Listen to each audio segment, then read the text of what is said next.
Hey guys, this is Pixel Dan. Thank you guys so much for joining me for yet another interview. Today, as a special guest, we have the awesome Randy Falk of NECA Toys. What's going on, Randy? What's happening, Dan? I'm coming to you live from basement quarantine here in suburban New Jersey. All right, yeah. Yeah, First ever virtual Dan and Randy show. How about that? it's weird. It's definitely social distancing at its worst. Yeah, We're man. that's when we're in the same within arm's reach, but we'll make this work. We will. Well, I appreciate you taking the time to do this outside of the normal convention season and everything. It's really cool to actually get a chance to kind of touch base and see how things are going. And I think that's probably a good place to start with Sure. everything that's going on in the world. How are you and NECA Toys doing through all this? Well, first and foremost, everyone's healthy, which I think is the most important thing. For people who are watching all over the world and certainly all over the US, New Jersey has been hit probably second worst out of any state at this point. So it's pretty scary what's going on around us and some of the people we know who have been affected and been sick Sure. with this terrible thing. Um, Luckily, all of our immediate friends and family are well, and everyone is practicing stay home, stay safe, and when you have to go out, doing the mask and the gloves and all that kind of stuff because it's the only way to live right now. Um, as far as day to day operations, I'm fortunate that I still go to the studio every day. We've drastically reduced the amount of people that are on site. Everyone is still working, but probably 75% are working from home. And there's only a core group of about four of us that are in the studio every single day. But we're kind of spread out. You would know the layout if you'd ever come and visit. Oh, here we go already. Yeah.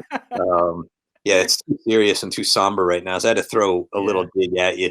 Yeah. Um, the way our studio is, it is a big open space. A lot of workstations are close together, but the current logistics or layout is that we have our photographer in one room, I'm in another room, they have the main design studio space, and we have basically two or three other people that are on opposite sides of the room and spread out and uh, working, but on their own projects and socially, distant from one another. Sure. Um, and it's working because pretty much uh, all we do is work and then go home. No one's going anywhere else, and no one's bringing in any contamination. So That's good.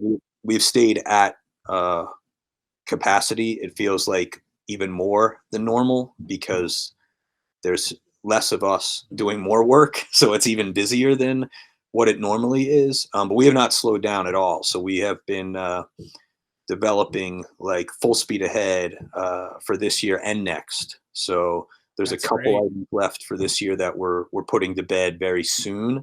That will ship and be out at retail this year, and then we're working pretty far into next year at this point. And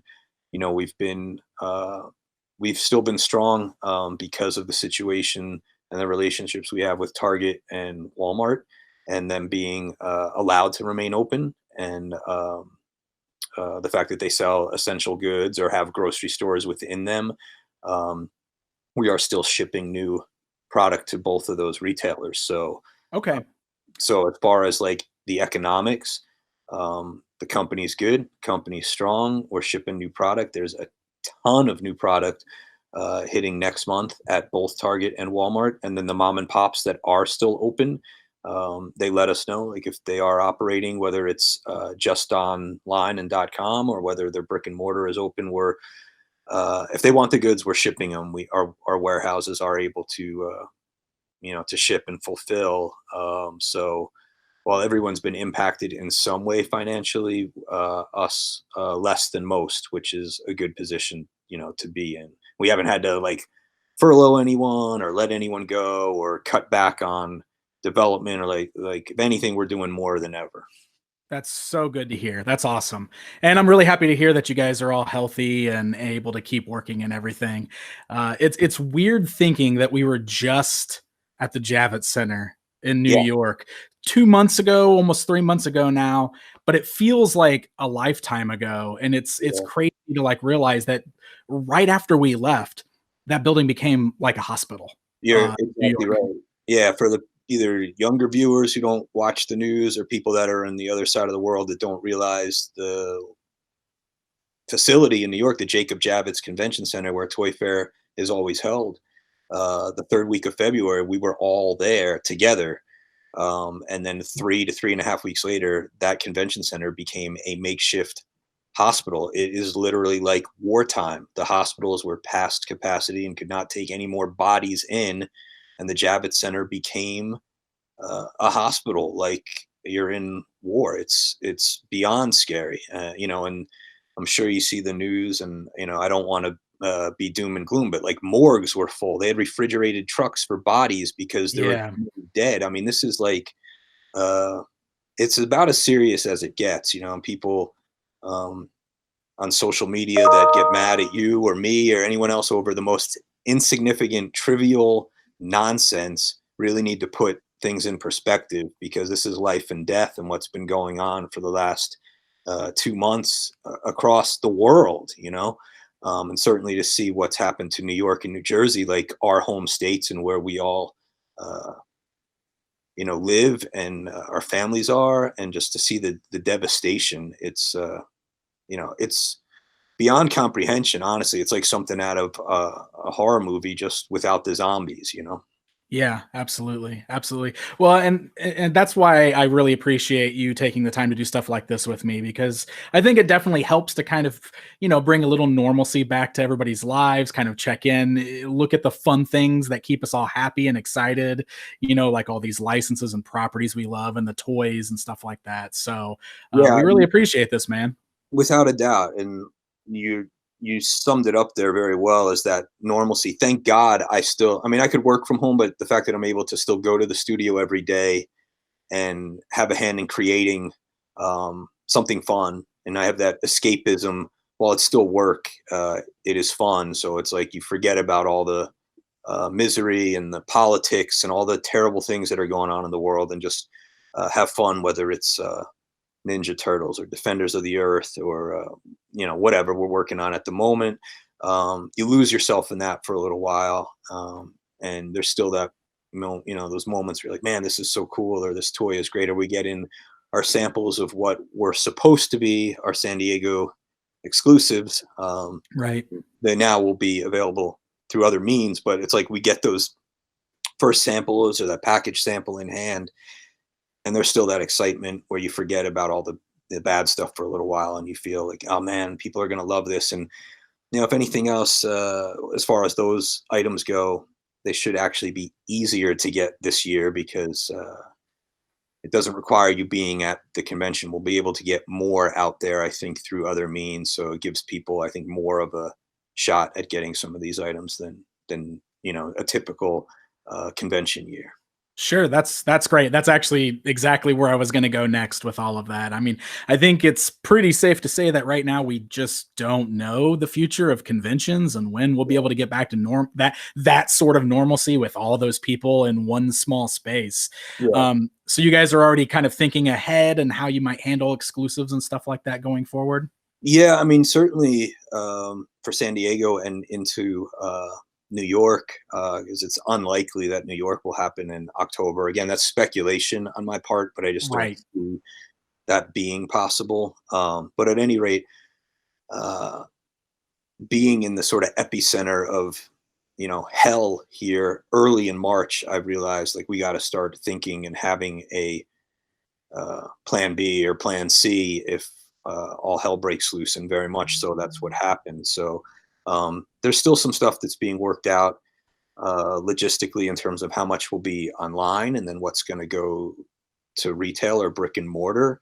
So we have four exclusives, and hopefully if we do this again or as it gets closer to that timing, we'll talk about those a little bit more and maybe do a reveal Sure. or something. But yeah, there's four really cool exclusives, and we're partnering with probably a couple different retailers as well as some online to make them accessible all over the place, and to people who either uh, don't want to risk going to a store or the stores are closed, there'll be an online allocation, and then there'll be some at brick and mortar through a couple of different partners that are key partners of ours and that we want to support and make a destination for collectors product. Sure. Great. That's great. That's really good to hear. And are you guys still planning to do some sort of like reveals or find a way to do your normal like San Diego reveals during that time frame, like just Yeah, online? yeah, without a doubt. So what we'll probably do there is sort of a virtual Comic Con ourselves, and I think it'll be a combination of things. Maybe you and I will do something together because people seem to like it. Oh, And, for sure. That's happening. and then I think in addition, we're going to try some things like the Instagram Live story and some Facebook Live, and just different social channels where we'll have like a little something in each place, and we'll do reveals each day. And I think basically do our own sort of Comic-Con from either from home or from our studio. Whoever's there in the design studio, will set up some stuff, and I think maybe if time allows, we'll try to do some video or slideshow stuff to go along with it, because it's a little hard to show everything on camera while you're talking and everything. Like you edit together all the B-roll stuff so well, Right. that like doing that live or on the fly isn't gonna happen. But like we might prepare some stuff and then do the walk and talk virtually, I guess, if you will. Okay. Yeah, that'll work. We'll figure it out. But Yeah, yeah, without a I doubt. know a lot of people asked immediately upon the news of San Diego being canceled. So first of all, it was really cool to see so many people wanting to make sure we were still going to do something. Right. But I was on top of that right away, just so people know. Like I emailed Randy before that announcement even came, and Yep. kind of prepared, and we even kind of set this thing up. So we'll make sure that stuff gets out there still. Yeah, definitely. I think it's important, and you know, I've been going to San Diego. This I think would have been my 21st year straight. Yeah, it's going to be so weird not being there, Weird to right? not be there, yeah, and just the excitement, the buzz, that energy of first seeing people, like yourself, and then other people in the industry that you only see once or twice a year. We're losing that. Yeah. You're losing the interaction and FaceTime with the fans. It's a cool thing when people come up and just want to meet you or tell you what they like or have suggestions about product, or seeing that the lines and people taking pictures and freaking out over the reveals and stuff. It's going to be sorely missed. And again, like for over 20 years, I've gone with a couple different companies, and it's a weird thing to it not to happen. But obviously, the safety and health of everyone is what's most important. Um, and once they get this straightened out and there's some kind of vaccine or cure in our future, and life returns to some sense of normalcy, then we'll be back to business as usual. But we'll adapt. There's thanks to technology, we can we can still do this. Yeah, exactly. I mean, here we are. It's amazing. We're lucky that we've got this option right now. Yeah, exactly right. I mean, my biggest challenge right now is just keeping my kids quiet for an hour so that you Oh and I man, can tell me check. about it. That's about it. So it's a good thing. I checked out the one you did with Brian Flynn the other day, so I knew what I was Yeah, in for. And I think it's cool. I'm glad that we're doing it and that people know, that we're in there making more cool and fun toys for them. excellent, excellent. All right, man. So where do you want to go from here? Do you have some things you want to show us? Do you want to start there and talk I about mean, some new stuff? I brought a few things home. So am I zoomed out enough? Like, let me know as I grab. I brought a little box of goodies. So Okay. we'll start with some, and let me know if I need to move this camera. This is a whole new thing here. So is Okay, this good? sure. So Yep, this, we can see it. all right. This is the new Pennywise from It Volume 2, or Chapter 2. It's a whole new figure. It's the first look at the final packaging. I think we had a mock-up at Toy Fair, and there he is in all his glory. I'll send you Nice. some better images if you want to splice them in, because Absolutely. hiding in my basement here. But he's got 4 new head portraits. God, how many hands are in here? I think 7 hands. The balloon. He's got the Skarsgård head, which is real cool. So This one should hit the shelves. Let me think now. We're 1st of May. He should be on shelves sometime in early June. Excellent. So the horror ultimates are still going strong. And we've got another first look, I think, the final packaging of our Alpha Predator. Oh, nice. This is a big deal for us, as you know, and we've talked about him a little bit. It's our 100th Predator figure, so it's this big milestone. And it's also the first time we've completely created our own Predator. So this was designed in-house, collaboratively between really discussion and ideation from all of us in the studio, but the main actual sculpture and concept was done by Dave Silva, who you may know from his Creative Beasts studio. He does Beast of the Mesozoic, the dinosaur line. And Yeah, he did so good. Godzillas. So early on, goes back over 2 years ago. This started with an email chain where I asked the guys, hey, what do you want to see and what should we do to really make this special? And we kind of came up with the initial idea, and then Dave fleshed it all out and sculpted it. We got Jason Edmonston to do some killer packaging. This is all new original art. And then we packed in a bunch of bonuses. So besides the figure and all the great stuff he comes with, Dave wrote out a full bio story, which will also be included. This comes on this cool style parchment paper. And it has Oh, that's awesome. History of the character, where we've woven him into the whole Predator lore. And then Jason's art was so great, we're giving you guys a fold-out poster inside the packaging of the art.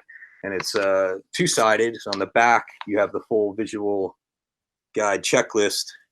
And that has all the Predators we've done to date represented on there. So some extra bells and whistles that we don't normally include. And we're working on at least one more surprise that will be in the retail packaging for this figure, which we'll talk about hopefully when it hits shelf. So it's due to be on shelf the end of this month, but we've got another little bonus as it relates to Alpha that in maybe 3 to 4 weeks we'll be able to drop the bomb about that one. Oh, that's awesome. Man, he looks incredible. Of course, like the mask and everything are inspired by that original bug type prototype for Predator, right? The Van Damme Predator. So that was one of the early things that people have asked, would you ever do the concept Predator, that insectoid-like one? And only the most diehards know what that is in the first place. And it's so far removed from what a Predator looks like that it wouldn't be a great choice as a figure, but we should pay homage to it in some way. And that was one of the earlier directives I had, is that let's do that. Let's make the armor, instead of armor, more bug or shell-like, like a beetle, for example. Yeah. And then let's have the mask pay tribute to that silhouette. And yeah, so people who know instantly recognize that's what it is. And we've gone and made this Predator like Alpha, like the first, or more primitive predecessor of everything that came before. So silhouette-wise, he has some of the same stuff, like the claws, but they're more like bone claws instead of blades. And everything's a little more primitive or prehistoric. For me, it's like the bone tomahawk of Predators. For those who know that, it's a sick Western that has some really cool creature stuff in it. So everyone's home. If you haven't seen it, check that movie out. But to me, there's like certain things in this Predator that sort of pay homage to that as well. Awesome. It looks incredible. The entire package looks sweet, and the bonuses. So yeah, I'm really looking forward to it. It's a special one for us. I mean, who would have thought we'd do over 100? At this point, I think it will be 115 or 116 by the end of this year, but 100. Oh, it's amazing. Different Predator figures from a movie that came out in '87 and was like R-rated. But we have made it last and made it diverse, mining from the films, the expanded universe, Dark Horse comics, video games, the whole thing. So it's awesome to actually now have one that the studio really, me and our team of, core guys got to make our own Predator. And that's probably one of the coolest things ever, because, I remember going to see Predator in the movie theater as a kid. Like, I never thought that I'd get to make a Predator that now people will buy and collect and stuff like that. So it's pretty awesome. That's amazing, dude. That's awesome. And congratulations. Well deserved to you and the whole team. It's so Yeah, cool. thank you, Ben. I appreciate it. Let me see what else I got in my bag of tricks here. All right. I brought some turtle stuff, but we'll save that. Okay. I'm already excited. Yeah, there's some good stuff there, and rocking my Turtles hat for you. So here's something people like to see because they don't see often. This is a test shot of the Creep from Creep Show. So he's naked. He's going to have a robe, and he's going to have synthetic hair added to him. But this is the first test shot with all the articulation of the Creep from the AMC Shutter Creep Show. And this thing is a lot of fun. Double elbow, superposable. He comes with a comic book, the robe, a lantern that he holds. So this is just fun because, again, we do a lot of horror, and it's cool to get some new stuff in there while we've done a lot of Freddy and Jason and Chucky and all that. The Creep is a new one for us, along with stuff like from the Conjuring universe and some of the newer Hatchet, some of the newer horror IPs that for a long time we'd get criticized from people that, well, we're only doing stuff from the 80s, but we're Sure. bringing in the modern stuff too. So it's cool. That's fantastic. I don't know how this got here. This is Yes. and then at night when Corona really gets to me, this is by my pillow. Oh my God. Kind of What even is that picture? It's from some con that you were at that I wasn't at, and I remember printing it out and just crying myself to sleep. I got that here. Amazing. Yeah, it's tough, man. It's tough. I think you were in Mexico or somewhere, and I was here alone, waiting for Netflix to call me, and that doesn't happen anymore either. Oh man, I'm sorry, Randy. I digress. So let's get into some turtles because I know. All right, let's do it. And dear. So you tell me, do you want to see movie, cartoon, or Mirage first? You take your pick. Oh, I get to pick. Okay, well, I'm gonna choose Mirage because I'm really excited to see what you got going on with Mirage. So, all right. I'm going to show you the first sample from the factory of the first appearance Mirage Shredder. Part of the Mirage themed loot crate we're doing. Nice. So, this is for the most part a redeco of the Mirage Shredder we did a few years back that came with the Foot Clan and Utrom and everything like that. He's got the really cool shaded deco and the line art look to him. He will come with a couple pairs of hands, and we've added in some brand new accessories to him as well, which he can use, or you can share with the Foot. And there is a bow and arrow, which is from the comics, from the old Mirage books, which we had not offered before, and real chain, and this sort of scythe sickle type weapon. I'm sure there's some fancy name for it that I don't remember at the moment. But, yeah. So this is a cool thing for those who don't know. The very first Turtles Loot Crate endeavor we did was themed around the 30th anniversary of the 1990 movie, and that had the Spirit of Splinter in it. That sold out immediately. The last time I checked, that Splinter was going for at least 3 times the. Oh, geez. So there's good reason in and of itself. If you're a Turtles fan, what we're trying to do here with the crates, kind of give a background, I guess, is that every crate is themed on a different iteration of the Turtles. So we had the movie, then we have Mirage, then we're going to have Arcade, and then we're going to have Cartoon. So each one has a special figure and a special T-shirt, and then some other accessory or ancillary type merchandise. But the price of admission, the figure alone, is worth the buy because they're instantly, 3 times or 4 times the retail value because they sell out, and then that's it. But in programming these crates, what we're trying to do is a alternate version of a character that we don't feel is 100% essential. So if you miss the crate or just aren't into the subscription format, you're not going to feel like there's a void in your collection. We're never going to do a central character in this format and only in this format. So we want everyone's collections for the main thing to be complete. But having stuff like Spirit of Splinter, Mirage Shredder, the one in the arcade set is killer. So maybe the next time we do this, we can show that one off. Oh, okay, awesome. It's real cool, and it's a thinking outside the box and stuff that hasn't been done before. Certainly with turtles, and in some cases uh, with an action figure at all. And then I think they announced the Rocksteady and Bebop and the Bunny costumes as part of the so like one of them is in the final cartoon theme crate, and then if you have subscribed to all the crates, you get that last figure for free. Yeah, I think that's what it was. Because if you have to buy the bundle, right? You subscribe to Yeah, all the subscribe to crates. the That's how you get the three. bunny. Yeah. Yeah, I subscribe to the three. So I think I'm gonna get this backwards. And again, this is Loot Crate. It's not me. I make the figures and design the items for the crate. So, and I didn't bring notes. So I think it's Rocksteady in the crate, and Bebop is the bonus figure, or it Okay. could be vice versa. No, But I think either way, you're right about Bebop being the bonus figure. I'm certain that that's what they yeah. announced. Oh, cool. Yeah, And and the then way that works is like you don't buy the figures by themselves, right? It's like a crate that comes with other stuff, and that's the correct. only way you can buy them. Correct. Yeah. So it's like every quarter you get a new crate. I think it's about $50 or 40 something for each, right? And that includes the shipping. You get the figure in full retail packaging.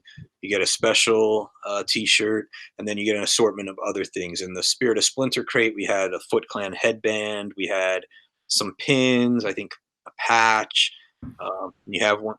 Like my Vanna White over here. He's got everything ready. I was just saying, I like so. Here's my Yeah, Spirit of Spirit of Splinter. Splinter. This is what the box looked There you like, go.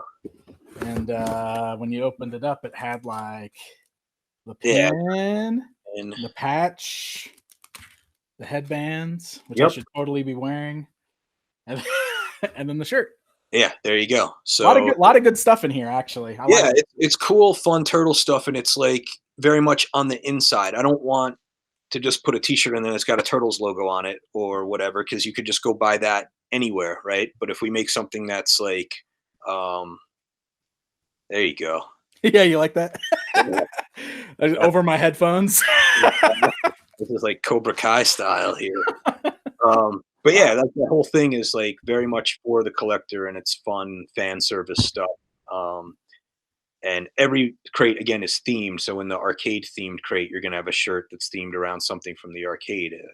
At the moment, it's you know what? I better not spoil it. We'll wait. To ah, see what's on. we were that close. I'll just wait to show you the figure. But yeah, everything from it is from the game, and then in turn, when we do the cartoon, same thing. So the whole thing is themed, which is cool, and it's doing well. We Splinter blew out, and the signups for the Mirage Shredder are neck and neck with what we did on Splinters. We can maintain at least that amount. It's a win. So it's That's pretty great. great.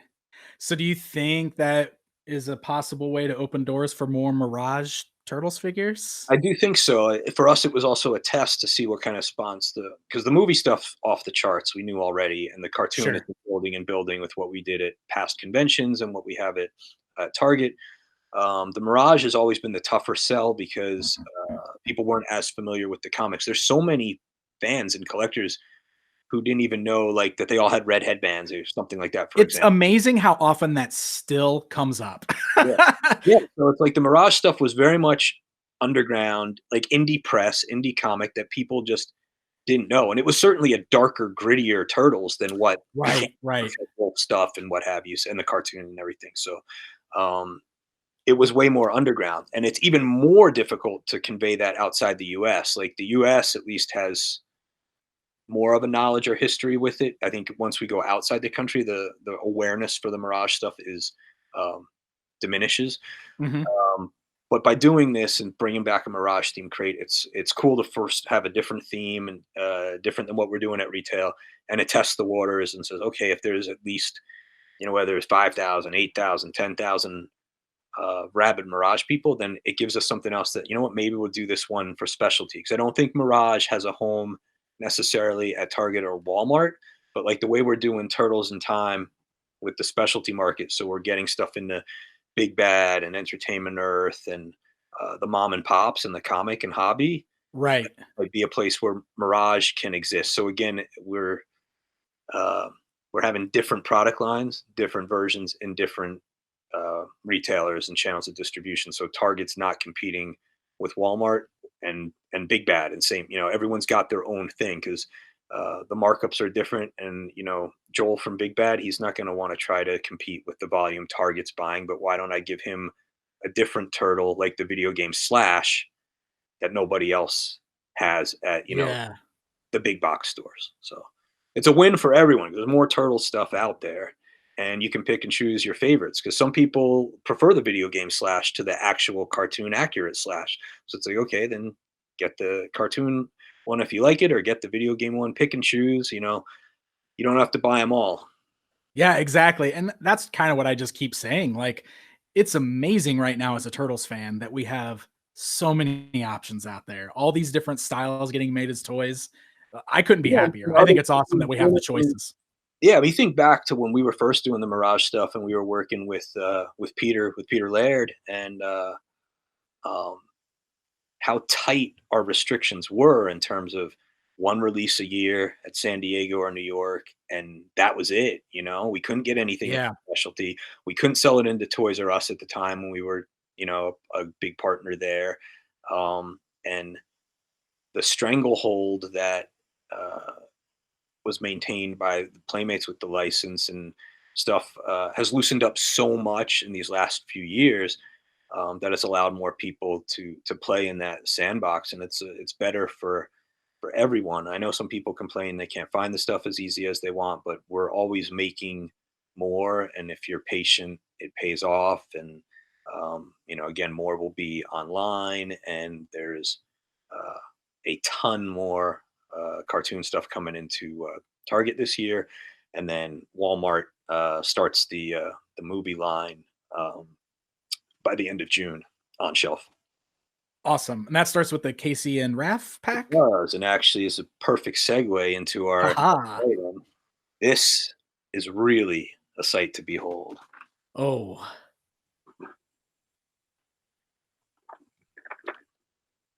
Oh, yes. Look at that. So this is a package sample right out of the factory of Raph and Casey in the blister, loaded with stuff. We released a full photo gallery recently, which is available online.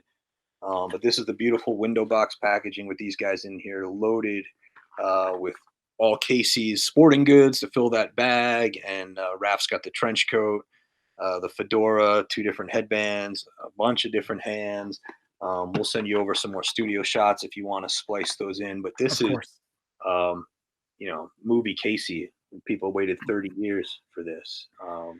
It's It's so amazing. It's so amazing. I see this still getting asked all the time. So face mask, not removable, right?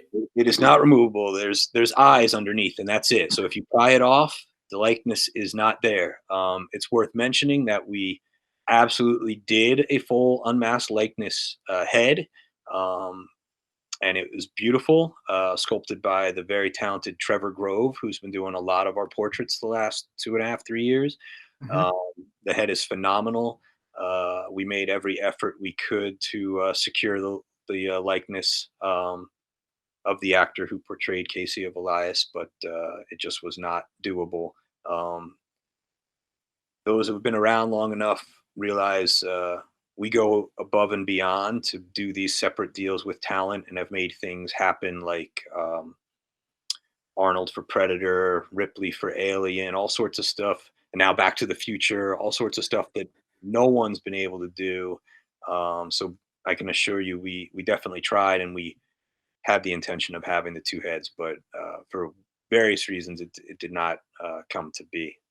Man, it's a bummer. It's a bummer. But I will say that having him is still awesome. I'm Yeah, gonna display him with the mask on anyway. yeah, no, it's Um, still, I mean, just having, you can still, it's his eyes. Like everything was modeled to look like him, so it's still very much him, and the body and the build in terms of how we tackled every aspect of the figure.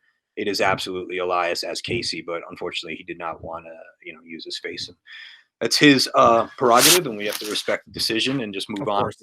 We've made an incredible set. The two figures are phenomenal. It expands the movie collection further, where you're getting secondary characters now. For a while, we just had the 4 turtles, which, as you know, started in quarter scale, and then we needed a little bit more time to develop Shredder and the Foot Soldier in that format, which then happened, and then scaled them down. We had Splinter, Spirit of Splinter, and I have Casey. And then there's more coming behind it. So Casey and Raph will be out by the end of June. The Turtles themselves are getting repacked in the 2-pack format for Walmart as well. Exact same figures as before? Yeah, figures are the same. We're adding an additional headband, so you have the action one and one over the shoulder, and then 2 that just hang. Gotcha. So there's a little extra piece in there, but for the most part, they are the same. So if you have them already and don't feel the need, like you want more for either dioramas or different displays, no need to rebuy them. The Foot Soldiers are going to come back in an Army Builder pack, and I'll try to get that weapons rack in there, which had only been in the San Diego item. Oh, sweet. You can put all that Foot Clan weapons on there, the big blades, and hang the nunchucks and the katanas and all that. And then there are 2 more 2-packs from the movie later this year, heading towards holiday, and there's also a movie accessory set planned as well. Interesting. So Okay.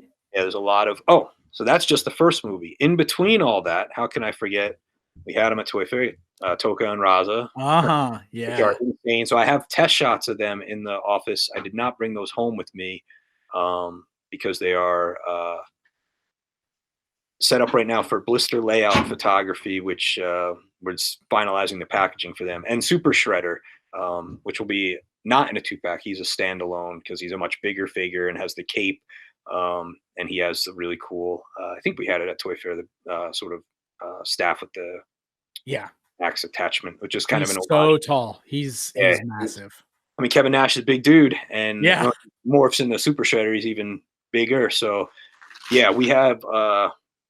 Maybe I'll send you some test shot photos too. We have a cool little display. Before we did the blister layout, we had a little setup on one of the workstations with Super Shredder and Toka and Raza, like they're flanking him, and because we play with all this stuff too. Like as fun as it is, we're posing it and playing with it and geeking out about it. And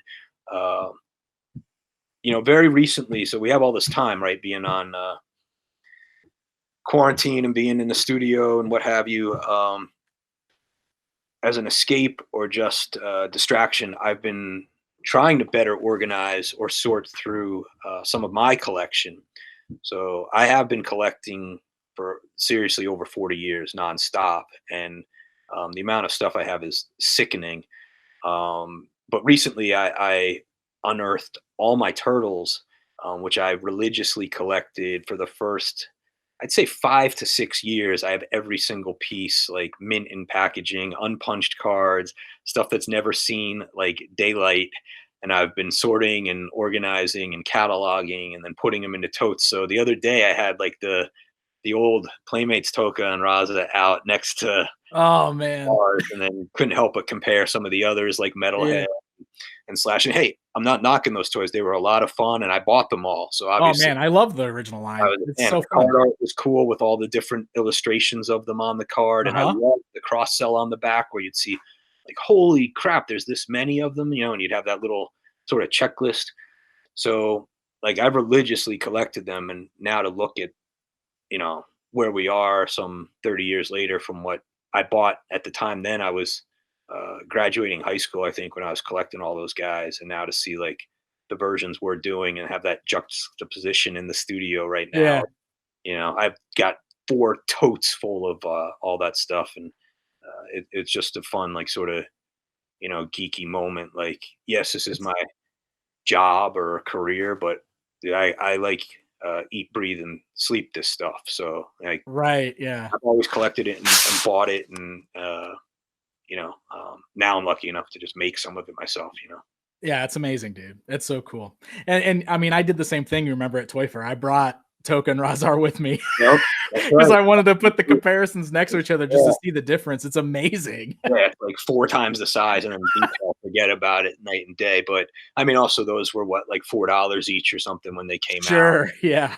2-pack for these guys, I'm gonna say for them they're a little more. So our average 2-pack is about $50. I think Casey and Raph is like a $50 retail. Toka Okay. and Raza are going to be over 60, but they're enormous. Like they're going to have to be more, but everything else will maintain that same price point. So. I'm just trying to envision how big their box is going to be, like depth wise, because Yeah. Toka's shell is Oh, so big. right now it feels like a weapon. It's like a major thing. Like you could impale. Like we're going through the testing and safety requirements to make sure those shell points aren't going to impale, or like God forbid you have that figure on the floor and you step on it. Like Oh no, worse than Lego. yeah, absolutely, without a doubt. But it's so cool. And then like the whole chain harness type thing that's on Raza, and the shield, and then they've got the box of donuts and the mutagen canister. I mean, these guys are loaded. They're freaking amazing. So like yeah, the movie line besides 1990, in between before we get to the new 1990 stuff that I teased that I'm not telling you what's in the set yet. We'll throw in some Secret of the Use, which is super cool because again, they have never been done like Yeah, in a real, true, accurate collector way. So that's awesome. I'm excited. I'm so glad you're doing them. I've wanted yeah, to see well, me new too. versions of those guys for so long. Yeah, yeah, it's awesome. Sculpted by a guy named Jason Fraley, who we've worked with for years, and then art direction, myself and Trevor Zammit, who's been brand manager on the Turtle stuff from pretty much from day one, and has sculpted a ton of the cartoon stuff himself. Yeah, we're real happy with them and real excited with how they turned out. Having the actual plastic ones in hand now, like what you saw at Toy Fair, was the resin paint masters on them. Casey was pre-production, but Toka and Raza Shredder were our resin paint masters. But now that I have the physical plastic toys that I can play with and pose and swap out the hands and play with the weapons, and they're Yeah, real cool. awesome, awesome. All right, we're moving over to cartoon stuff now. Yeah, we have our first Deluxe Ultimate cartoon figure, which we released a photo gallery of this week. Oh man, yeah, he looks so good. And this is the mighty Metalhead. He's got the toggle switch back here. He's got the hinge jaw.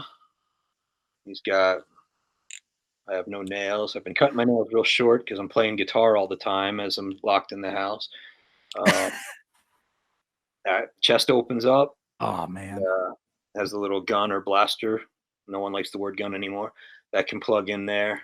He's got, I think, 6 hands, and then um, the drill attachment and the vacuum attachment. Yes. And again, massive, like totally to scale. For some reason, a lot of times when he's been made before, whether it was the classic line or even the 2012, they always make them even smaller than the turtles, which I don't quite Yeah. understand. But he's to scale. Turned out great. Hoping to show you guys the packaging real soon. So he's our first Deluxe Ultimate. He will not be a 2-pack. He's like this for $29.99. And the retail packaging, at least describe some of it to you, is an homage to the classic VHS tape boxes.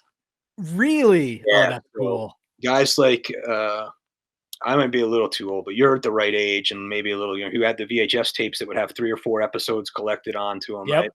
Yep. It's very much like that. So we have like the FHE NECA treatment on the logo, and we've got Uh-huh. a beautiful brand new art that we commissioned that is going to knock your socks off. The mighty Metalhead packaging is like stellar. Ah, And then beautiful window box with the 5th panel that opens up. He's inside with all his stuff laid out in the tray. And then on the back is more newly commissioned art. It shows, I believe on this one, it's Metalheaded with Splinter.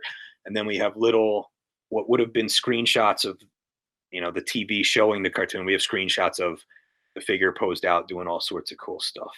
oh man, that is so amazing. I can't wait to see that. Gorgeous. I think we just finished the packaging to the point that I'm ecstatic with it last night, and then immediately I sent it over to Trevor, who, like I said, is brand manager on Turtles, and he's out in Burbank. I immediately emailed him and then texted him. I emailed you something, and he was like, freaking out about it as well. So I know if he's happy about it, I know I've done well, because it's tough to get a read on that guy's emotions. But he was jumping about it. I think it's really nice, and it sets the standard for what that line's going to be. Because after Metalhead, we have the ultimate Krang's android body, and Ah, that is yes. so big. It's even bigger than Metalhead, and it has a brand new Krang that goes in his torso. It's different than the one in the Bubble Walker, but he will also fit in the Bubble Walker. So you can have your choice of this new larger Krang that fills out that whole cavity in the belly, or you can take him out and put him in the Bubble Walker. And there's a bunch of cool extras with that android body. Some of which we had at, I think we had the Baby Shredder in one of the scenes in one of the dioramas at Toy Fair. He's going to be in there. The towel. So there's a bunch of fun stuff. So that's one of the cool things with this. Like, if you're a fan and really know the cartoon, there's a lot of homages or inside jokes to specific episodes or specific things that when you see it, it's going to bring back that childhood, magic of watching those shows. Yeah, yeah. I mean, that display you guys had at Toy Fair alone, just all the little things all over Yeah. that. It was amazing to see what you had hidden all over Yeah, that thing. yeah, absolutely. Trevor put that together, and there's so many Easter eggs, and in addition, some things that were like teases or hints of what's to come. I So mean, I definitely found Joe Eyeball on there, yeah, he was in so there. I'm excited. Had Pigeon Pete for a while, who's going to show up at some point, and yeah, Joe Eyeball is going to have a Muckman, and Oh, yes. there's a lot of again, like, that display in New York was pretty phenomenal. As we had the two display cases, and the cartoon one was like one whole side with like had to be like 20 different figures in it, plus all the foot soldiers, and then we had the movie side, and we had something equally epic as planned for San Diego, but well, I guess we'll do it, virtually. And we have so many additional characters. I think we showed some of the stuff at Toy Fair with like all the Triceratons and Trag and Yeah. Granitor. Um, so yeah, I mean, there's all those guys, and we've still done, I want to say, like, most of so series 3 is shipping real soon finally, and that's got like Casey and April and Leatherhead and Slash. Series 4 will ship very soon after 3, because there was a long time between 2 and 3. Part of that was Chinese New Year, and then COVID destroyed the schedule in China and destroyed a lot of development and production time. So there was a long gap between 2 and 3, but after 3, 4 will be in quick succession, and 5 is also pretty much done. So there'll be 5 in between. We have the ultimate, deluxe format, and then we've got some other surprises, something really cool headed towards holiday, and then in between, there's still what we're doing with the movie, and then the little extras with loot too. So there's just a lot of great turtle stuff. So much turtles. I love it. Well, while we're on the subject, I have a couple of questions regarding Yeah. turtles, if you don't mind if I kind of shoot some of these off here, and whatever you can answer, cool. If not, totally understand. So, Okay, you got it. all right. So we were talking about the displays like you had at Toy Fair, and I think you mentioned that you were looking into doing that cartoon style diorama as well. Is that still something that's coming? 100% yes, it is. So if you saw the one at Toy Fair, if you look up the pictures or go back to our walkthrough video, there's a bunch of stuff in there that's unique to that set, different from the dioramas we've done before. We had like the radio antenna tower, and we had like a street lamp, and a few other things integrated into the scene besides the deco of the item itself to make it more uh, turtle cartoon exact.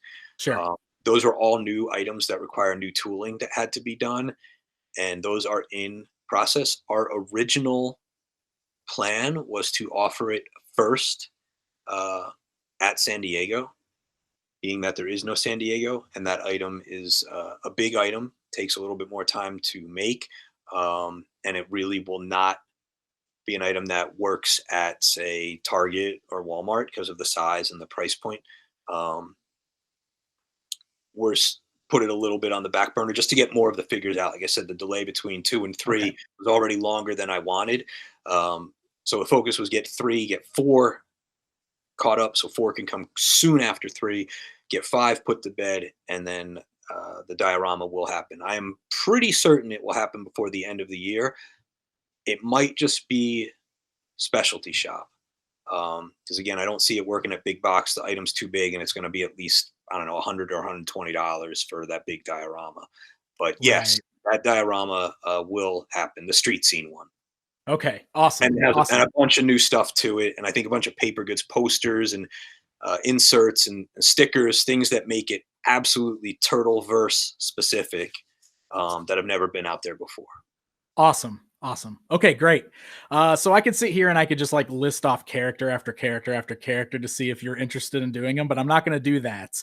But what I will ask uh are characters like Usagi Yojimbo, who are sort of an outside creator but have been in the show. Are they on the table?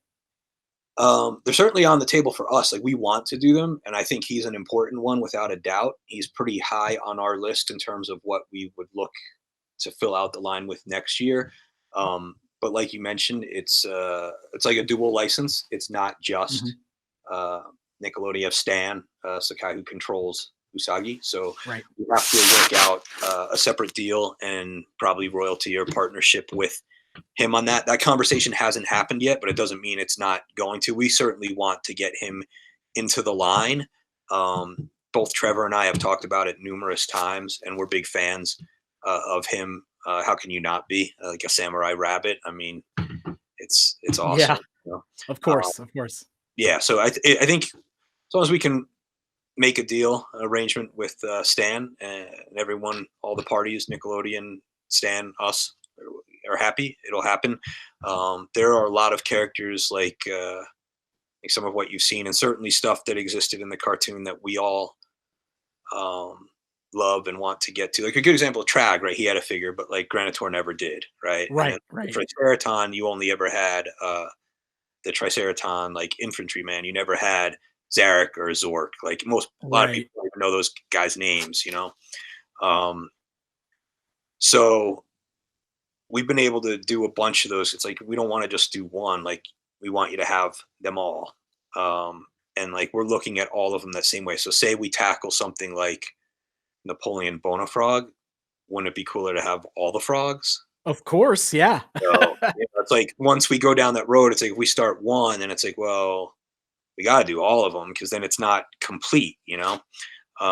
So when that happens and we get further down, pardon the pun, especially with Usagi, but we go further down the rabbit hole into developing frogs or triceratons or this or that, that it just pushes some of the other stuff back a little bit. But Mhm. Usagi's high on our list, so Excellent. I think he's an essential one that should be done, and we're going to look into doing that.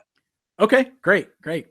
All right, so at Toy Fair, one of the big surprises, of course, with Back to the Future is that you're doing the animated DeLorean.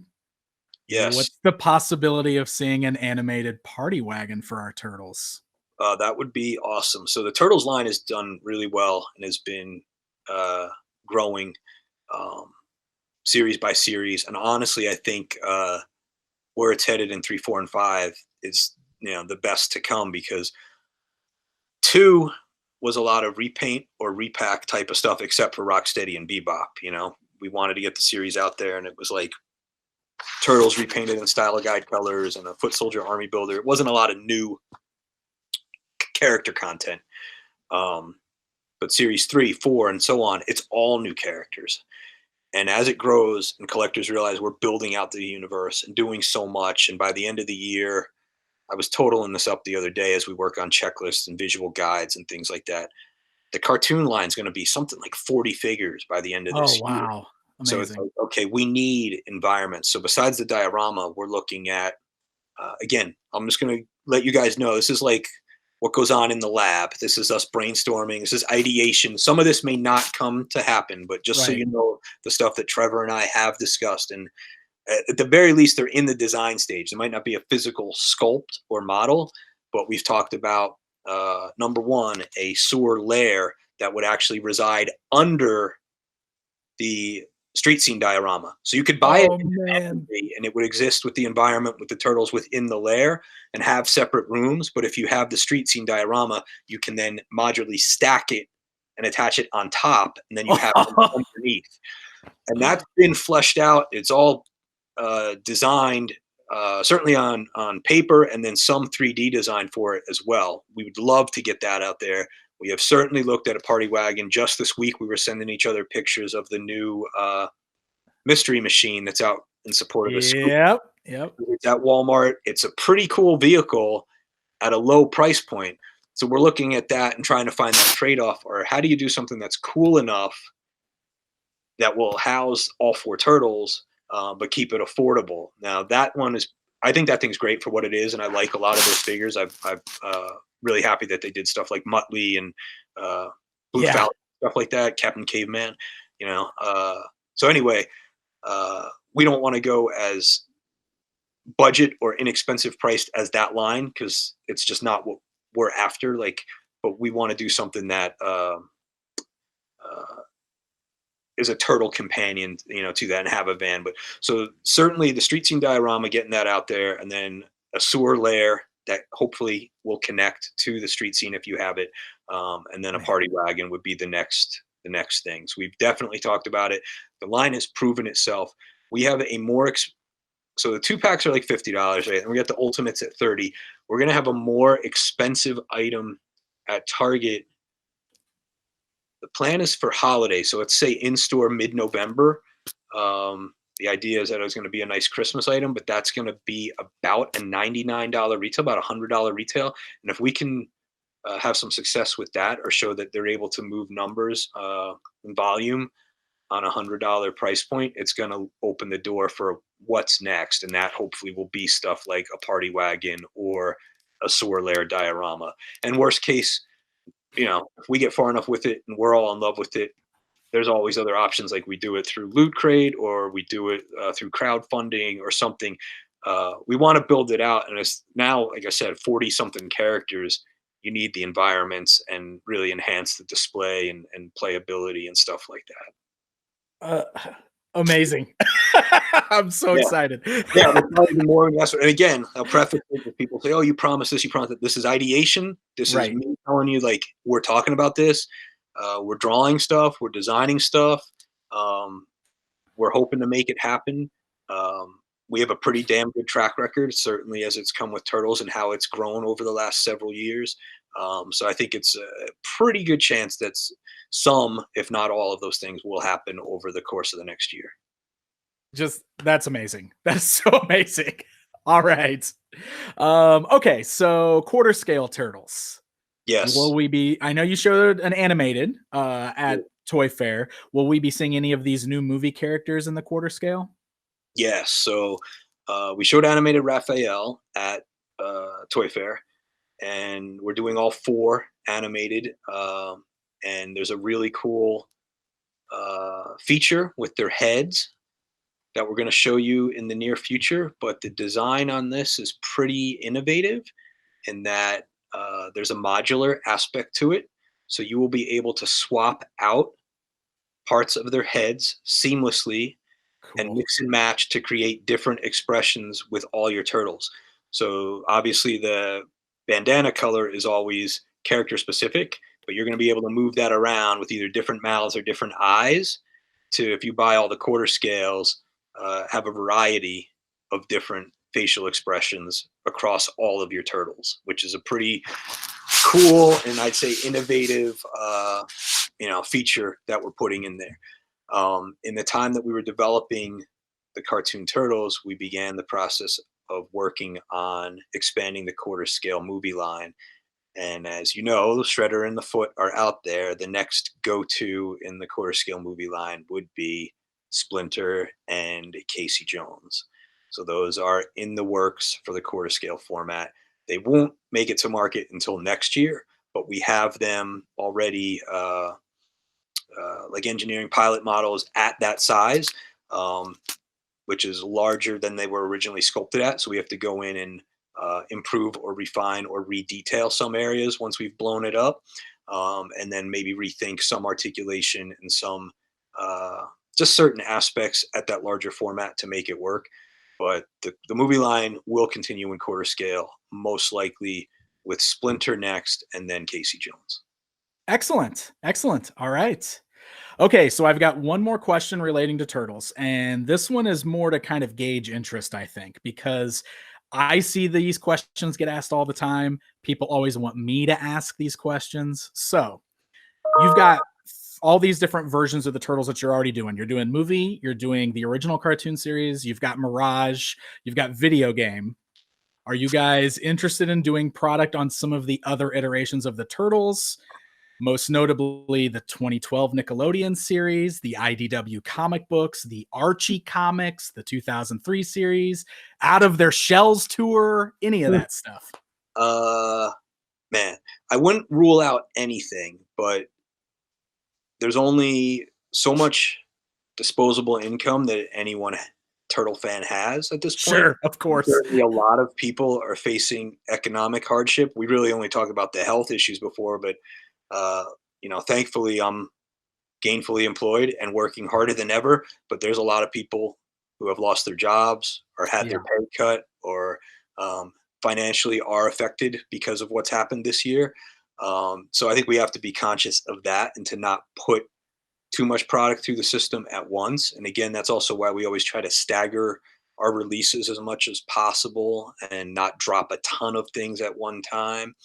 But I think what we have now is a really nice balance in terms of destinations, right? With cartoon at Target, movie at Walmart, and then arcade video game at specialty. Maybe we take Mirage into specialty.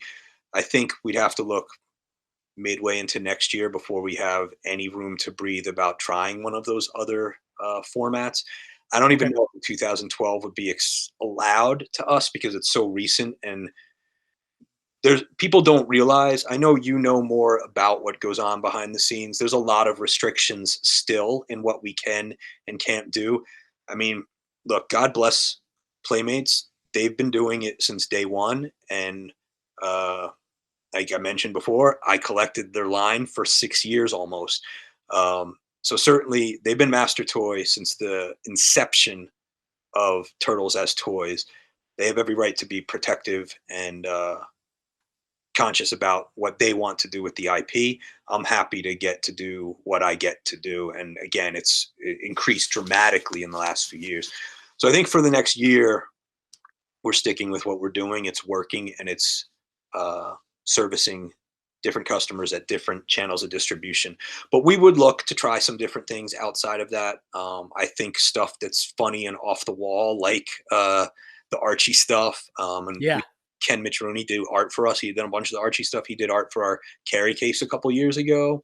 I think stuff like the Shells tour is freaking hilarious because I remember that. I remember it on pay-per-view. And because I'm a big like music fan and concert, like prior to this, I'd go to concerts all the time. I mean, that's, toys and rock and metal are like my thing. So unfortunately there's no tours this year, but I mean, I think that whole idea of Rock and Roll Turtles is, beyond comical. And that whole thing was like a moment in time that between the Pizza Hut sponsorship and the vests and just the lunacy of that tour, and it's legendary. I think that stuff like that's fun. It's just in the same way that like Vanilla Ice in Secret of the Ooze is fun. Like there you go. Yeah. I didn't feel anything out. We had even talked to him at one point, like this was a year ago, leading towards this Comic-Con that's not happening, but we had talked to him about doing an appearance at San Diego 2020 around the 30th anniversary of the movie and stuff like that. So,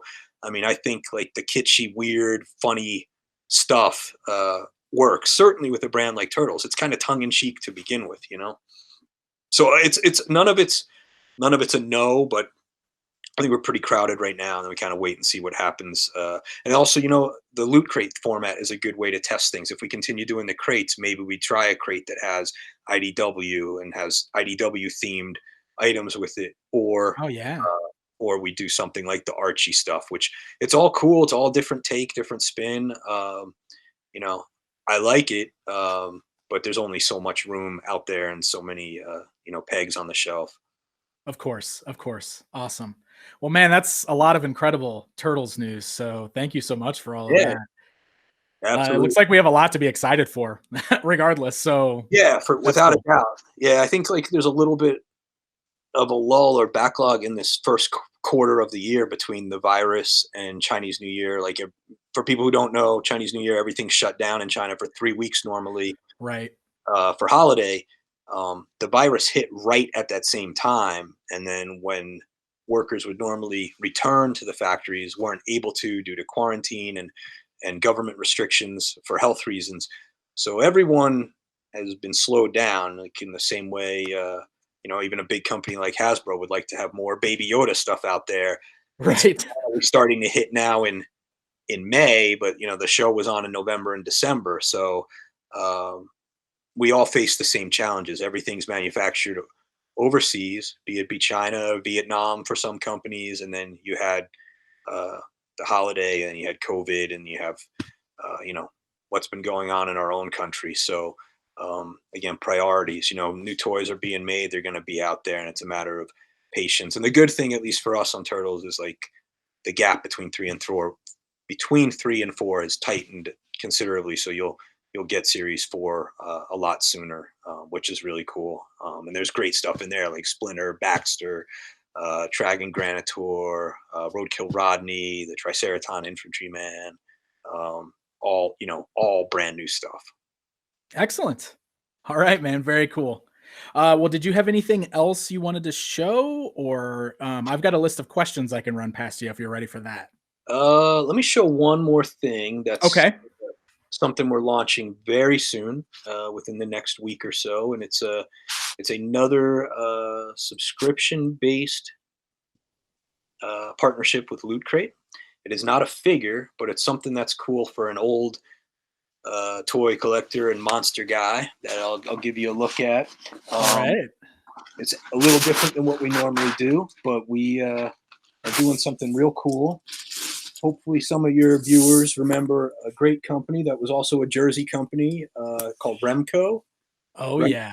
Remco, this is a Creature of the Black Lagoon display mask, full Oh, size cowl that you can wear or put it on a head form and display it. And it is modeled after the old Remco mask. This was sculpted by Mortarhead Studios. It's a someone we partnered with who I saw doing these things on his own, and I started buying them because they're super cool, and I love the Remco line. So we're going to do the 6 Remco monsters that were from the Mini Monster collection as full-size masks like that. You could either wear them or display them.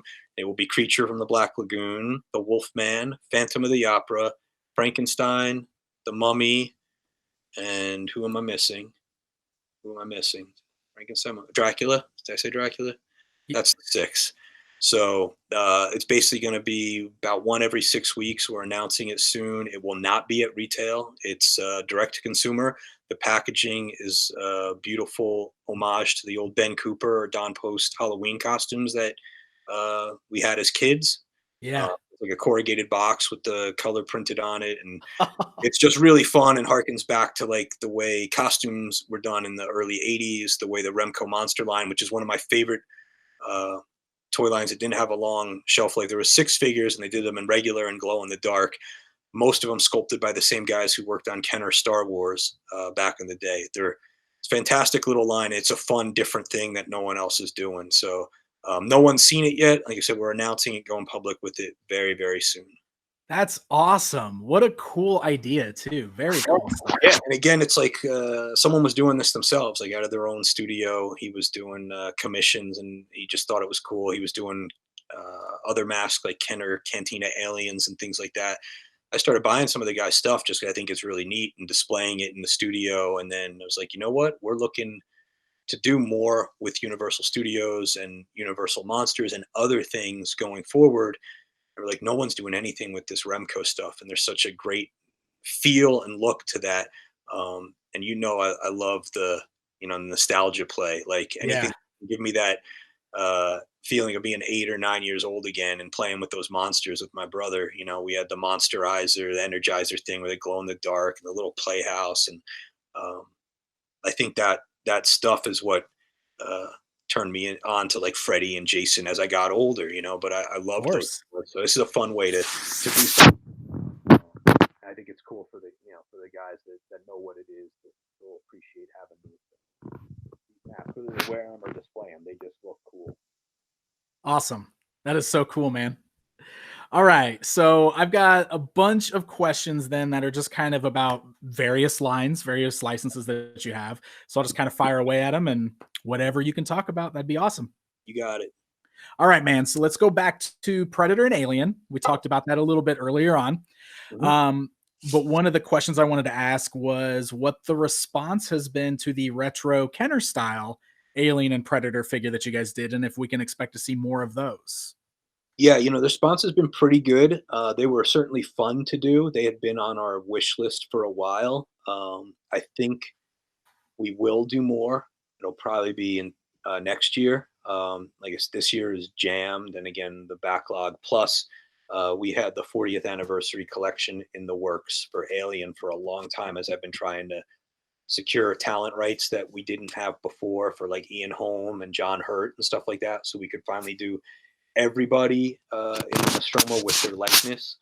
Sure. But yeah, the Kenner thing was fun. It's been a good response, and what's cool is like it's a lower price point, and it's something that you can let a kid play with, and they like that idea of the play action feature, the spring loaded stuff, and the Of gimmicks. course. And I think the way we branded it and packaged it, it totally fits with the old Kenner line. And I've seen a lot of adult collectors buying them, not for themselves, but to give to their children. So their Oh, children, see, that's awesome. and Yeah. that, yeah, that's, I mean, yeah, you're a father. I have two kids. Like, uh, that's an amazing thing. Like you're sharing your love or passion, um, with your child and for the brand or for the thing, but in a way that like is more kid friendly for them to play Yeah. with, more durable. Like the Alpha's got tons of parts and is like, you don't want to hand that to an 8-year-old or a 10-year-old or whatever. But the Kenner style stuff that we did, the Berserker and the Neomorph, yeah. So we Man, have the Alpha would make a great Kenner it style. would. It definitely would. I mean, I love that thing. Wait till you see what else we're doing with it. I'm pumped about the announcement that's going to happen when the figure comes out. Awesome. It's really cool.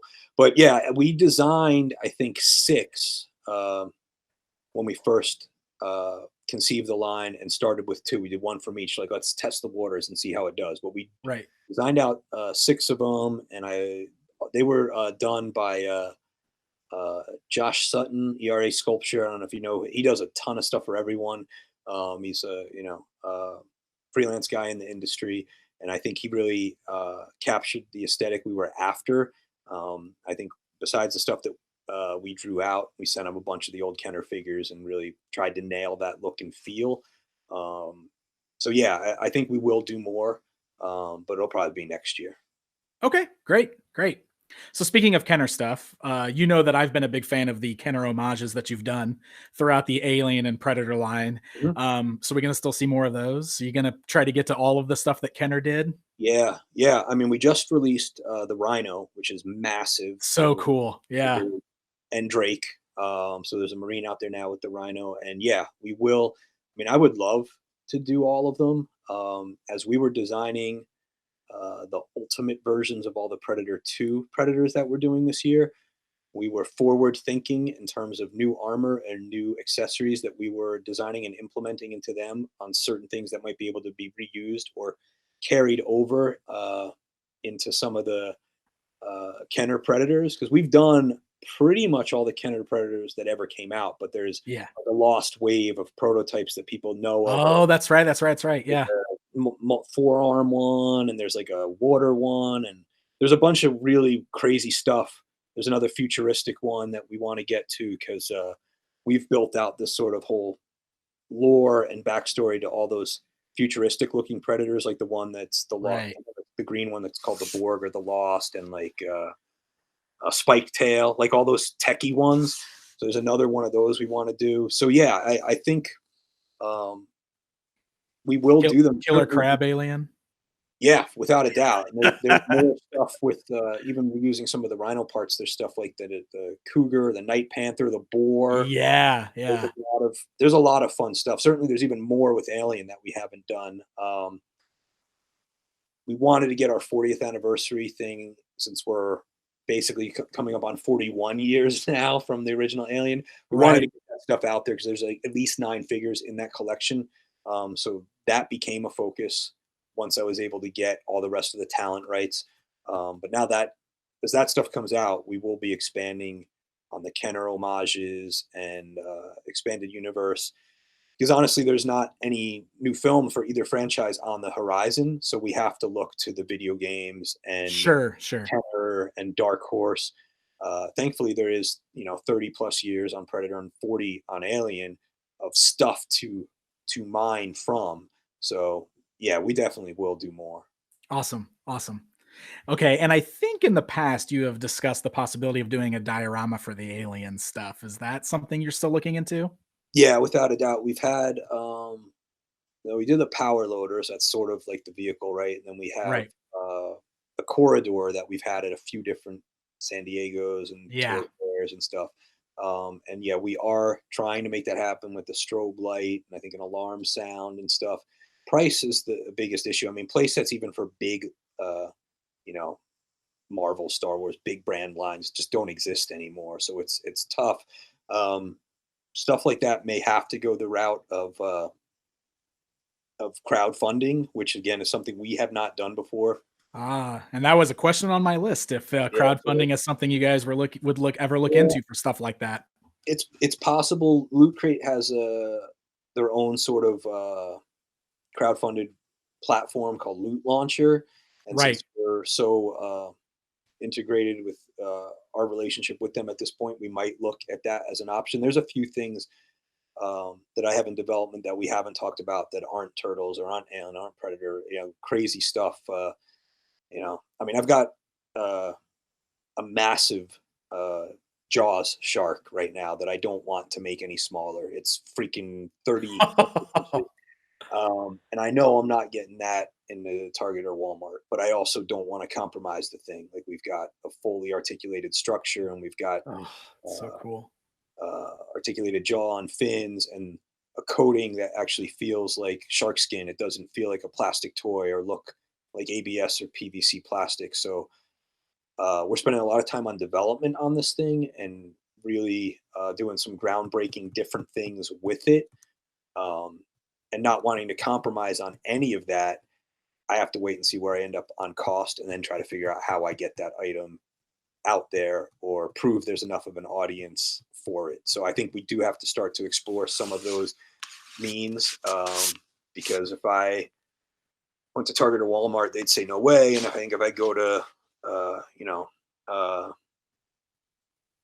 my boss, the gentleman who owns NECA, and say, oh, I want to put out this $200 shark, he'll just tell me to, you know, get lost. But I think, and I have no idea what it's going to cost at this point, but it's certainly going to be the price of a quarter scale figure or more. Because again, it's like 30 inches, and there'd be a diorama to help hold Right. it when you're not using it, so it's supported in like white caps of waves, and it's sick. I'm in love with the thing because I'm also a huge fan of Jaws. To me, it's one of the best movies ever made. It's like a perfect film. So yeah, we got to look at out and think outside the box and look at alternative methods and means to make these dream projects happen. Awesome. Awesome. Well, that's good to hear it. Good to hear. All right, let's move over to Godzilla. I only have one question for this brand, but I know this comes up a lot too. Sure. Because recently with the new movie, you guys were able to do some other non-Godzilla monsters. Yep. So are the doors now open to do some of the other Toho monsters from the classic films? Uh, some of it, not all. It's like case by case. There is more Godzilla items, or there are more Godzilla items coming. There's a couple more figures beyond what we had at Toy Fair, and then beyond that, the future's a little bit cloudy or uncertain. They have a different retail partner for the new film, which was moved from spring till I think November now, Okay. and I don't think they want any competition with what they're doing, even though it's completely different. Like they're doing very simple, inexpensive, like kid Gotcha. figures. We might be on hiatus for a little while. I'm not sure where that's going to end up. Thankfully, we have a lot of great stuff out there and a few more coming. We have two that we showed at Toy Fair, two more after that. We'll see. It's been a great brand for us. We've worked on it on and off since 2014. They've been doing Godzilla figures for 6 years, and the packaging that they're in now is the best it's ever looked, and the sculpting, the articulation, I just kept getting better and better. And it was great to do Mothra and Rodan and some of the other Uh-huh. characters. Finally, I'd love to do a Mecha Godzilla. There's a lot of stuff we want to do. There's a couple big fans in the studio. Dave and Stefan are really into it. So I hope so, but I think we may be uh, locked out for a little while as they do whatever they're doing with the new movie and see where Yeah. that shakes out. So it happens Bummer. sometimes. It's happened before, and then we were back in. So the collector market's going to be there. We'll support it as long as we're able to. Excellent. All right. DC Comics. So Oh I boy. know there were the 2-packs that you finally were able to put out, which featured the Alien and the Predators and everything. And I know there was a struggle to get those released. So is there a possibility of seeing more DC in the 7-inch scale? I wish. Those were about 3.5 years in the making, and account Yeah. for probably most of the gray or white you see in my quarantine beard at this point. Yeah, I don't think so. We got those in during that transition before everything moved from Mattel to Spin Master and from DC. What Oh, are they yeah, yeah. called now? It's one day it's DC Direct again, Yeah. from them to McFarlane. So I don't think we've got much wiggle room there. I think we're kind of locked out. I'm really proud of the 2-packs we did. I think for me, those are the definitive best versions of Batman, Superman, and Green Lantern in that scale and format. Um, if it's ever a possibility to find a loophole again to do 2-packs or 3-packs or just at con, whatever it might be, we'd love to do it. We love those characters, and again, I think we did a really cool version of of each of them. Um, but for right now, it's a new day. They have their new licensing partners, and they have to protect, Sure. preserve those relationships. So Is it the same for the quarter scale? quarter scale might be more open, but quarter scale has been a tougher sell. We did, the challenge there is they want you to support the films more than the comics, and it's always Right. tough to get the reference on time when they're currently in production on a movie.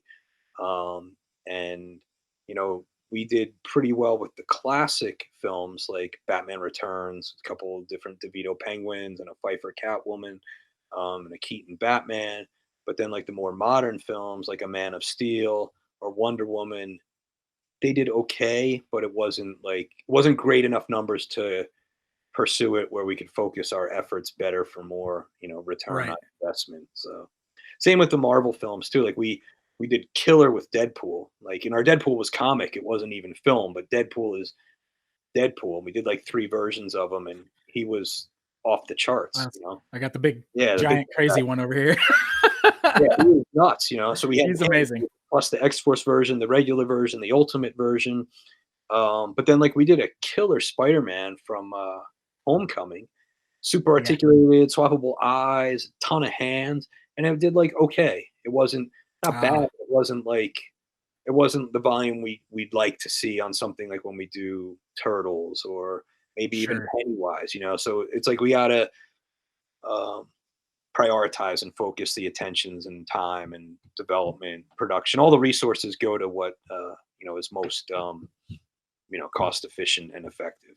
Of course. Of course. Cool. All right. Well, that's going to bring me over to one of the other big surprises from Toy Fair, which was the Defenders of the Earth line. Yeah. That's had a lot of buzz. So, can you speak a little to how those came about? Like how you guys decided Yeah. to do those? It's funny that sort of came about because of what we did with the DC 2-packs. Yeah.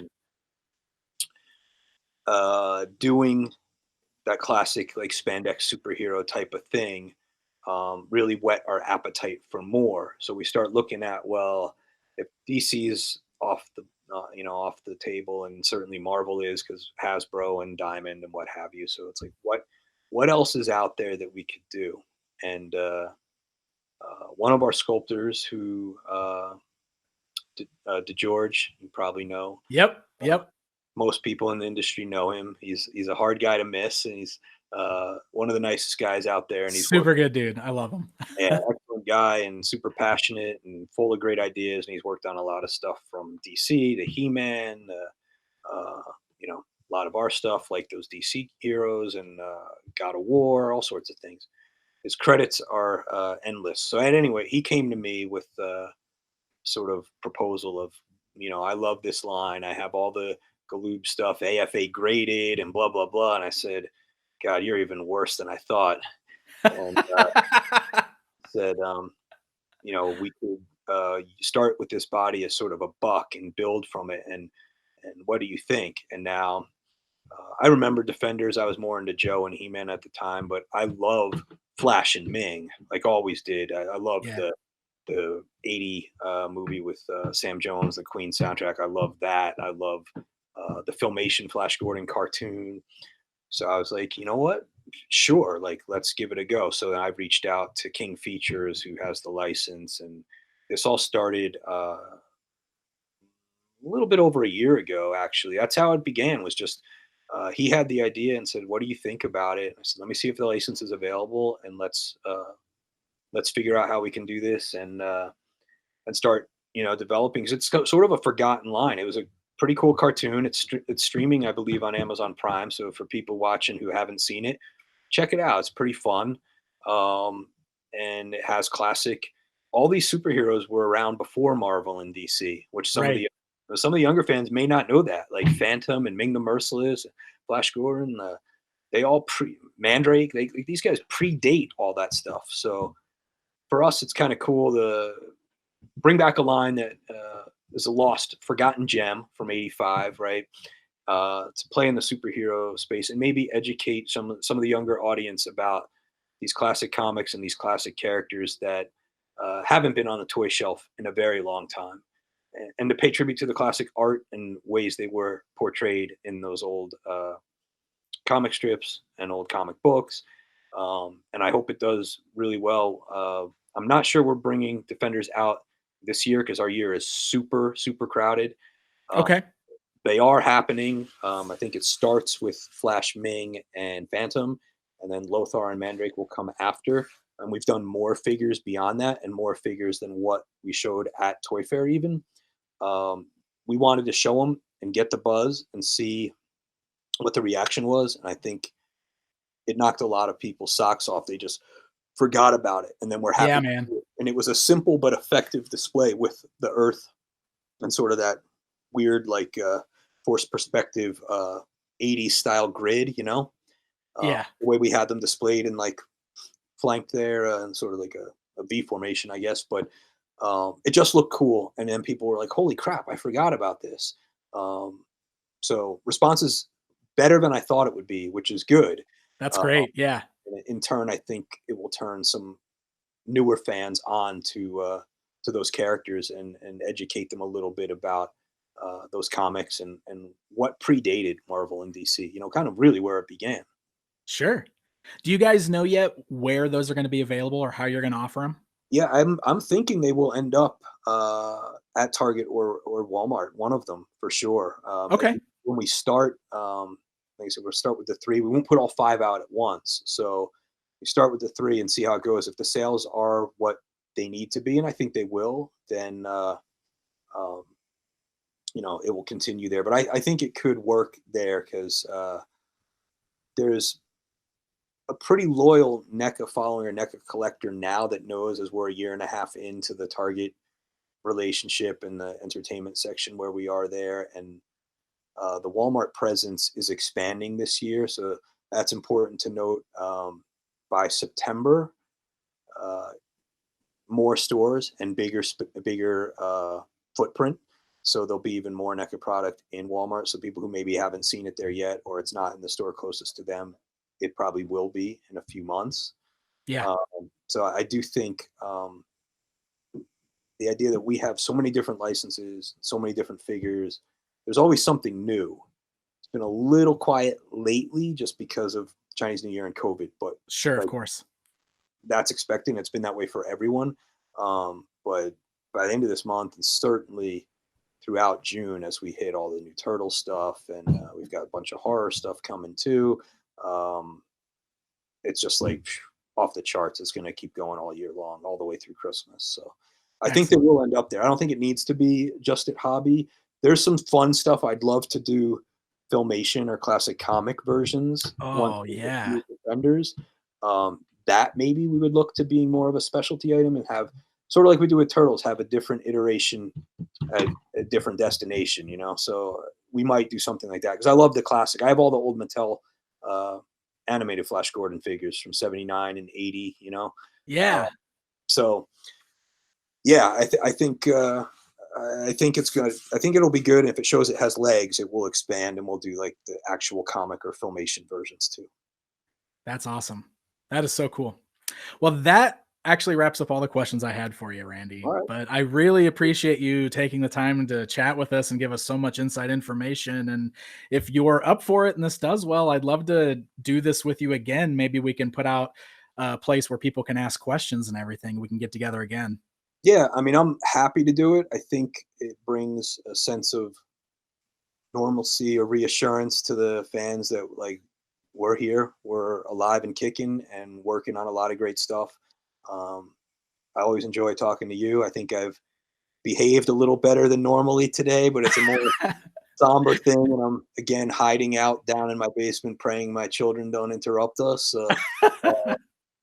You know, I think it's a cool thing that we have the technology and the platform to talk to people and let them know what's going on. And um, you know, we appreciate that people care and that want to buy this stuff. And uh, you look at it this way: whether you like sports or you like music or you like going to movies, you can't do any of those things right now. That's Right. like insane. So what do we have? Like, hopefully you have friends and family that you can see and be with. We have TV. I've been binging stuff, and like I mentioned before, I'm playing more guitar than I have in years, just because I am home all the time. Uh, Right. like you can't go to a gym, you can't go to a bar, you can't go to a sporting event. Toys are a nice distraction. Like, you know, I certainly am hunting stuff that I collect. There's a lot of really cool customs I've been seeing that Instagram and Facebook. These really great artists out there doing like modern day Kenner style Star Wars figures or Oh man, Manifest. so cool. Yeah, this guy Gary Weaver does amazing stuff. Toy Weaver, Yep, yep. I follow him too, man. yeah, It's he's amazing. phenomenal. Like, I love it. The Slurpee droids, like just cool stuff. Like, you know, whether people know or not, I freaking love toys, and I'm buying that stuff to cheer myself up. You know what I mean? Like, I'm looking for the mail every day, hoping the new thing from Gary came or Healy. Healy made is a guy in New York who does these super cool Star Wars wrestlers. Yeah. He's on Instagram and he does like all the Cantina aliens as wrestlers and the Emperor Palpatine as the big fat bellied announcer, and it's like so wacky but so cool. So plug in those guys, but you know what? They're doing fun, neat stuff. It's well thought out, well executed, and you know, I don't want to go to the store myself right now unless it's essential, just because of the situation and how bad it is here. And I don't want to risk bringing something home to my family or to my parents when I'm delivering them groceries or anything of the sort. Right. So if there's cool toys I can buy online or support an independent artist like a Gary Weaver, I'm happy to do it because I think what they're doing is cool. Same way we started doing the Remco mask. I just saw that guy Mark Enright Motorhead's doing cool masks. And I was like, started buying them. And then after a while, I'm like, man, maybe we should try to make these together. And then, you know, formed a deal with him. So, um, and the same way we see people customize our figures. Hey, you bought it, you can do anything you want with it. If you customize it, repaint it, kit bash it, as long as you're having fun with it and you're enjoying it, that's what it's all about, you know. And that's like what I'm doing. I've bought more toys lately than I have in a while, even old stuff I'm hunting on eBay. And just, I was gonna say eBay's been kind of dangerous lately because I'm the same way, yeah, just always like, flipping through my looking for things. you know, I always wanted this one thing that I didn't have, and I'm starting to look, and it's like, what am I doing, or do I really need it? But it's like, you can't do anything else. And at the end of the day, whether you're spending $20, $50, whatever it is, if it brings you that enjoyment and you forget about, you know, just the hell that we're all living through right now for a little while, then it's totally worth it. You know, I try to be mature, and I watch the Corona briefings, and I watch a selection of the different news channels, so I'm informed and know what's going on in the world. It's a scary, sad place to be right now, and it's not getting better anytime soon. So, Yeah. toys are fun. It's cool to talk to you and see you from across the country and see all the Yeah. cool behind you. I'll try to be in a better environment. I'll hang up all your pictures of your headshot. Oh no. You know, uh, it's just it's a weird, unique situation that none of us ever saw getting to this level. Like we knew this virus existed when we were at Toy Fair, but we thought it was pretty much uh, in Asia, you know. And it certainly didn't help that, like, not to get political, but we were being reassured it was under control and it wasn't going to be a problem and it was going to go away, you know. And all those things proved to be wrong. So here we are. Um, but yeah, man, I'm happy to do this anytime. Sweet. I'm glad that people care. They had good questions. We have new stuff to show constantly. Like we seriously get FedEx deliveries every day from our factories with new samples. So I will always have new stuff to show. We're doing more new figures than ever before. And once those boxes and samples are properly sterilized, I bring them home, and I'm happy to share them with you and whoever wants to watch us BS about toys for an hour and a half. Yeah, really. Awesome, man. That's fantastic. Very cool. We'll definitely touch base again and do another one of these. We'll get together and do something special for San Diego, like we mentioned. So we'll have some fun. It'll be great. Okay. I think we should do like a pajama thing next time. I love a theme to our Yeah. pajama party. Yeah, I gotta get in on this before you do something with Fletcher or one of these other guys. I want to. Oh. I want my. There's a lot of Dandy, Randy. I listen to Celine Dion and think about you. We got to do something. So pajamas or something. I don't know. Talk to your better half. See if she has any ideas. Okay, yeah. I don't know. I was thinking about doing this in a bathrobe tonight, but I didn't want to overstep it down too soon. I actually put on a NECA sweatshirt and brushed my hair before I called you. So I don't know. Let's figure it out and make it even more fun next time. I'm game. That sounds awesome. All right, man. Well, Randy, thank you so much. And everybody, thank you guys so much for watching. Please stay safe. And until next time.